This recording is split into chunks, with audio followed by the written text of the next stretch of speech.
Hello children and welcome back to this session of English class. As you know, we were reading the chapter My Shadow in the last session. पिछले session में हमने जो हमारी poem थी माई shadow यानी मेरी परछाई, इसको हमने पढ़ा, समझा और इसके साथ इसके कुछ क्वेश्चन आंसर्स किए थे. आज से हम इसके एक्सरसाइज पार्ट की ओर ध्यान देंगे. तो आइए देखते हैं माई शैडो इस पोएम से जुड़ी कुछ exercises. So today we will start with the true and false section. True and false यानी कि सही या गलत कुछ सेंटेंसेस लिखे हैं और इसमें कुछ सेंटेंसेस ट्रू है यानी सही है और कुछ फॉल्स है यानी गलत है. तो आइए देखते हैं. First sentence, the speaker's shadow jumps after him when he jumps into his bed. यानी कि स्पीकर की जो शेडो है, परछाई है, वो उसके पीछे जो है जंप करती है उसके बेड पे. तो ये ट्रू है या फॉल्स है? फर्स्ट इज ट्रू, ये बात बिल्कुल सही है. At times the speaker's shadow is taller than him. यानी कि कई बार स्पीकर की यानी जो कविता बोल रहा है उसकी परछाई जो है उससे ज्यादा लंबी होती है. ये भी ट्रू है, ये सेंटेंस भी ट्रू है. The speakers shadow always follows him. Speaker की जो परछाई है वो उसका हमेशा पीछा करती है. ये स्टेटमेंट जो है फॉल्स है, गलत है, क्योंकि जो है दिन में रोशनी में तो हमारी परछाई हमारे साथ रहती है, लेकिन अंधेरे में परछाई हमारा साथ नहीं देती. लास्ट जो है the speakers shadow was very active. यानी कि स्पीकर की जो शेडो थी वो बहुत ही एक्टिव थी, हमेशा उसके साथ रहती और हमेशा ही उसका साथ देती थी. तो ये सेंटेंस भी फॉल्स है.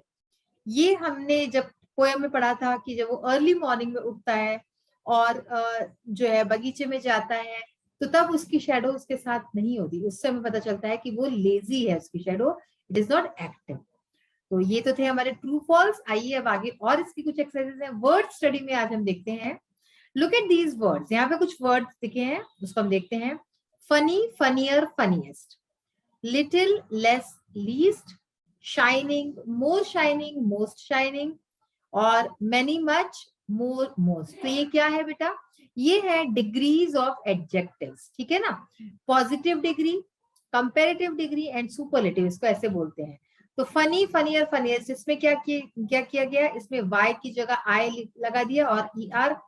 पहले तो हमारे कितनी तरीके से चेंज होते हैं. एक तो होता है EREST लगा के, जैसे कि इसमें दिखा रहे हैं. फिर होता है लिटिल, लेस, लीस्ट, ये एकदम ही डिफरेंट है. इसी तरह से मोर और मोस्ट लगा के भी होता है. तो ऐसे ही कुछ और वर्ड्स दिए गए हैं जिसको कि हमें जो है ठीक करना है. डिग्रीज ऑफ एडजेक्टिव्स, जैसे स्लो है तो स्लोअर, स्लोएस्ट. तो ये हम आगे देखेंगे अपनी एक्सरसाइज पार्ट में. अब आइए देखते हैं ग्रामर पोर्शन, जो कि it is the most important. Prepositions इसमें देखते हैं आज हम. Read the following sentences. यहाँ कुछ सेंटेंसेस दिए हुए, इसको पढ़ते हैं. There is some water in the bottle. यानी कि बोतल में कुछ पानी है. He is fond of his daughter. यानी कि उसको उसकी बेटी बहुत पसंद है. बेटी से सबको प्यार होता है वैसे.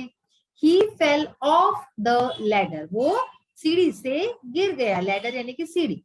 In sentence 1, the word in shows the relation between two things, water and bottle.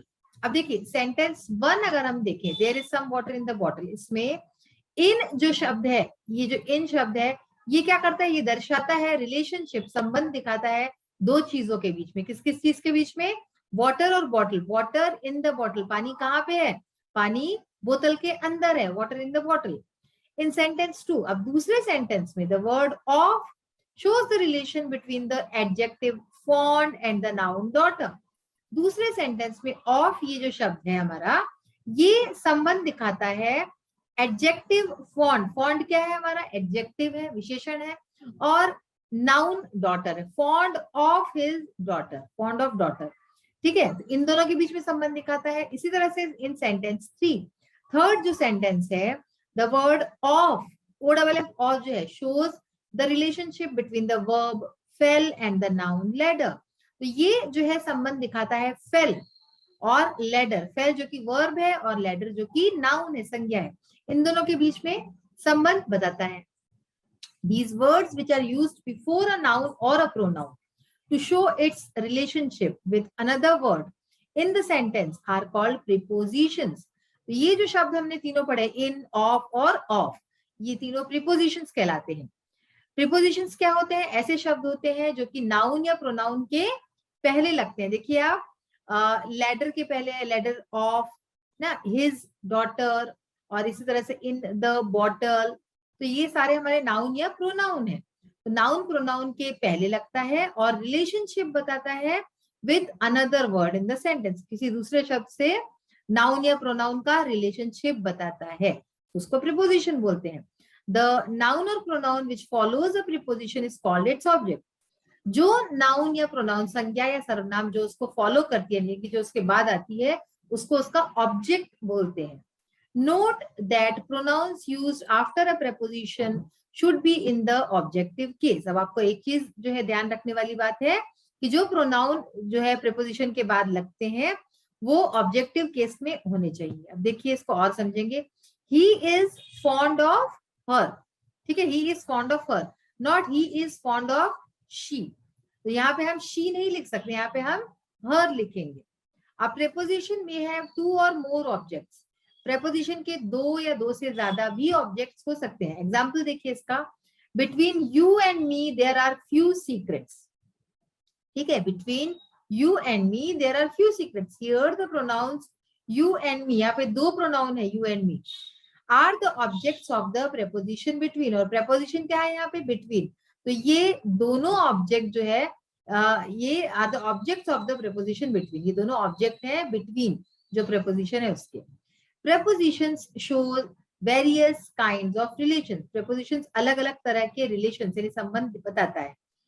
The most important among them are the following, जो इसमें सबसे ज्यादा जरूरी है वो कौन से है, वो पढ़ते हैं हम।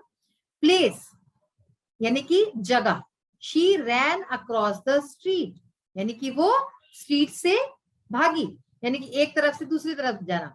The boy fell among the thorns, we were at the foot of the hill, the thief was hiding behind the cupboard। अब देखिए यहाँ पे across यानी एक तरफ से दूसरी तरफ जाना।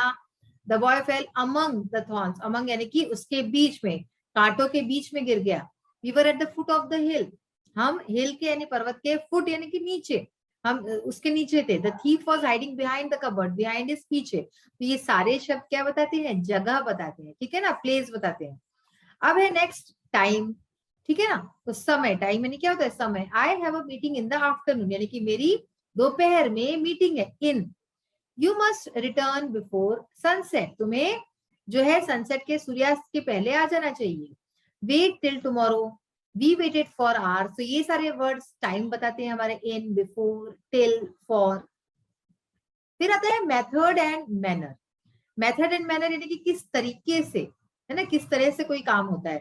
The letter came by post, letter कैसे आया, है ना, तो लेटर पोस्ट से आया, by post. He cut the cake with a knife, उसने केक जो है नाइफ यानी कि चाकू से काटा। कैसे काटा? चाकू से काटा। दे फॉट विथ करेज, वे करेज यानी साहस के साथ लड़े।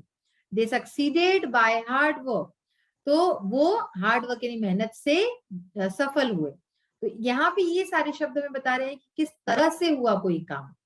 फिर है रीजन एंड पर्पस यानी कि कारण और उद्देश्य। शी डाइड ऑफ मलेरिया, वो मलेरिया से उसकी मृत्यु हुई। ही ट्रैम्बल्ड विथ एंगर, वो गुस्से से, ट्रैम्बल यानी कि जैसे एकदम अपना शरीर कांपने लगता है ना। Smoking is injurious to health, smoking यानी कि स्मोक करना, सिगरेट पीना सेहत के लिए हानिकारक है। तो यहाँ पे ऑफ, विथ, टू, ये क्या बताते हैं? हमें किसी चीज का कारण बताते हैं या उद्देश्य बताते हैं। तो बच्चों आज के लिए हम यहीं तक पढ़ेंगे, नेक्स्ट सेशन में और इसके आगे की जो चीजें हैं वो पढ़ेंगे। आइए अब कुछ एक्सरसाइजेस को देख लेते हैं। So now we will start with think and write. Think and write में हमारा एक क्वेश्चन बाकी था, उसको देखते हैं। First of all, what do you like most about the poem? इस कविता में आपको सबसे ज्यादा चीज क्या पसंद आई? I like the presentation of the shadow in the poem. इस पोएम में, इस कविता में मुझे शैडो का, परछाई का जो प्रेजेंटेशन था, प्रस्तुतिकरण था, वो बहुत पसंद आया। The way it grows taller and the way it grows smaller and disappears it all amuses me. जिस तरह से इसको, परछाई को दिखाया कि ये बड़ी होती है, जिस तरह से ये छोटी होती है, और किस तरह से ये एकदम गायब हो जाती है, ये सब मुझे बहुत ही अम्यूज करने वाला, अद्भुत लगा। अब देखिए वर्ड स्टडी में हमने जो एक पढ़ा था, complete the table with suitable degree of adjectives. Degree of adjectives पढ़ा था हमने, तो उसके आंसर्स देखते हैं। तो यहाँ पे मैंने डायरेक्टली सारे आंसर्स लिख दिए हैं। Slow, slower, slowest, early, earlier, earliest. देखिए अब स्लो में हमने क्या किया, EREST लगा दिया सिंपली।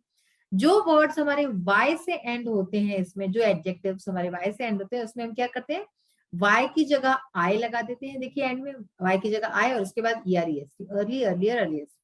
फास्ट, अगेन हमने सिंपली EREST लगा दिया, फास्टर, फास्टेस्ट। लवली, जैसे अर्ली था वैसे ही लवलियर, लवलीएस्ट, वाई की जगह आई।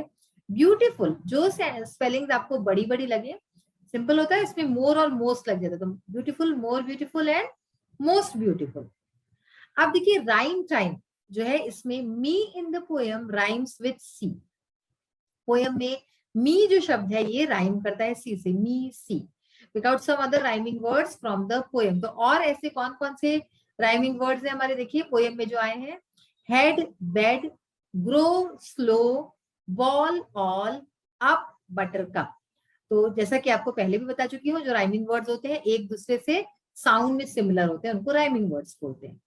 Add 2 more rhyming words to the following list। अब इस लिस्ट में हमें 2 और शब्द जोड़ने हैं, कौन से होंगे, जैसे कि हील, फील, तो इसके आगे क्या होगा, रील, नील। ओके, इसको, इसमें के साइलेंट होता है, reel and kneel. Lazy, hazy, crazy, daisy, तो ये जो अंडरलाइन वर्ड्स है ये हमने फिल किए हैं, ठीक है, क्रेजी, डेजी। देन सन, बन, फन, गन। आप देख सकते हैं कि एक लाइन में जितने भी वर्ड है सारे साउंड एक जैसे ही करते हैं। Shoot, boot, hoot, jute, slow, blow, glow, flow, thing, ring, sing, king, ball, hall, tall, fall, cup, up, pup, sup, bed, red, fed, dead, pick, lick, kick, tick. तो इसमें आप, जैसे कि मैंने ये वर्ड्स लिखे हैं, और भी आप वर्ड्स ऐड कर सकते हैं, सोच सकते हैं कि और कौन कौन से शब्द हैं जो कि इसके जैसे ही साउंड करते हैं, और आप उसको ऐड कर सकते हैं अपने मन से। अब देखिए लेट्स टॉक, इसमें हमारी जो एक्सरसाइज है, all of you should look at your shadow at different times of the day and note how different it looks every time and why. आप सबको क्या करना है, अपनी अपनी परछाई को अलग अलग समय पे देखना है और देखिए कि हर समय, अलग समय पे कैसी दिखती है अपनी परछाई और क्यों दिखती है। Discuss whether your shadow behaves differently from the shadows of others. और फिर इस बात को आप अपने फ्रेंड्स के साथ डिस्कस कर सकते हैं कि क्या आपकी परछाई दूसरों की परछाई से अलग बिहेव करती है। तो देखिए यहाँ पे एक कन्वर्सेशन टाइप का है, क्योंकि लेट्स टॉक में कन्वर्सेशन सेगमेंट होता है हमारा। तो यहाँ पे कुछ बच्चों की ऐसे ही हमने इमेजिनेटिव नाम दे दिए हैं और वो बच्चे बात कर रहे हैं। तो जैसे फर्स्ट है, प्रभात बोलता है, very early morning hour shadow is not seen when the sun is not up. यानी कि बहुत सुबह हमारी परछाई नहीं दिखती जब सूरज जो है ऊपर जो है नहीं होता आसमान में। नेहा कहती है, with the rise of the sun our shadow grows taller, कि जैसे जैसे सूरज ऊपर उठता है हमारी परछाई भी बड़ी होती जाती है, लंबी होती जाती है। राजेश कहता है, in noon the sun being at the top of our head our shadow is not seen. वो कहता है कि दोपहर, भरी दोपहर, नून में जो है सूरज हमारे सर पे होता है तो हमारी परछाई उस समय भी नहीं दिखती। सोना कहती है, आफ्टर द नून, यानी कि दोपहर के बाद, 12 बजे के 1 बजे के बाद, till evening again our shadow grows taller, तो शाम तक फिर से हमारी परछाई लंबी होने लगती है। और टोनी कहता है, after evening with the fall of night till morning again our shadow gets disappeared, यानी कि शाम के बाद जैसे जैसे रात होती है हमारी, तो रात से सुबह तक हमारी परछाई फिर से गायब हो जाती है। तो इस तरह से छोटा सा कन्वर्सेशन हमने बनाया है, इसको आप भी इस तरह से कर सकते हैं कि क्या बोल सकते हैं बच्चे, आप लोग आपस में बोलिए ये सब बातें। तो बच्चों आज हमने कई सारी चीजें सीखी है। डिग्रीज ऑफ एडजेक्टिव्स को देखा हमने कि किस तरह से उसमें चेंजेस हम करते हैं, positive, comparative and superlative, 3 degrees होती हैं। साथ ही हमने प्रेपोजिशंस के बारे में कई सारी चीजें पढ़ी हैं और उसके बारे में हम और जानकारी लेंगे अपने अगले सेशन में। तो आज जितनी चीजें पढ़ी है उसको फिर से आप अच्छे से पढ़िए और लर्न कीजिए, समझने की कोशिश कीजिए। अगले सेशन में फिर से मिलूंगी इसी चैप्टर के साथ। Till then take care of yourself and have a nice day. Thank you, bye.